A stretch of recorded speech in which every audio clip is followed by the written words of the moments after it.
Don't blindly follow computer engine chess lines. Hello everyone, I am Grandmaster and FIDE trainer Priyadarshan Kannappan, founder of Chess Gaja Academy. So engine use during analysis is such a common thing these days. When you're watching a game that is being played live, you use the engines to analyze it.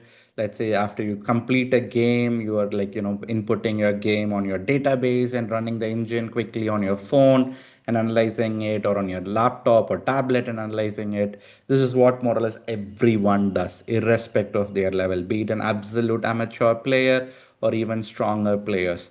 But for amateur, intermediate, and let's say club level players, following this methodology is actually bad. It might hurt your chess improvement.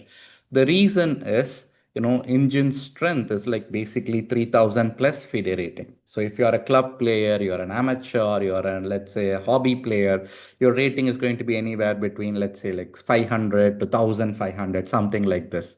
So there is no way you can play like a computer engine, right? Like computer engine is like literally like 2 to 3 times stronger than your chess level.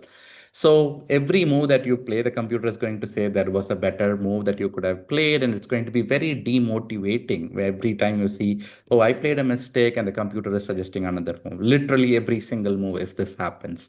So what you should do and how should you optimally use engines to get better at your game? So let's say you played a game and then you've inputted it on your file or on your chess base or lead chess or wherever you're saving your game. I would say don't go and hit that engine analysis button right away. First, add all the notes that you thought through during the game, including the evaluation. So, for example, I thought this variation, but as my opponent did not play it, this variation never happened. But this is what I evaluated this line.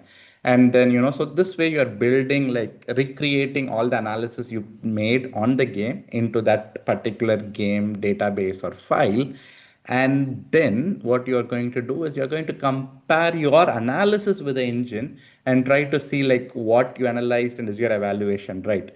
So basically you're using engine to kind of like poke holes in your variation, and it shows, okay, you missed this line, you missed this line over here in your analysis.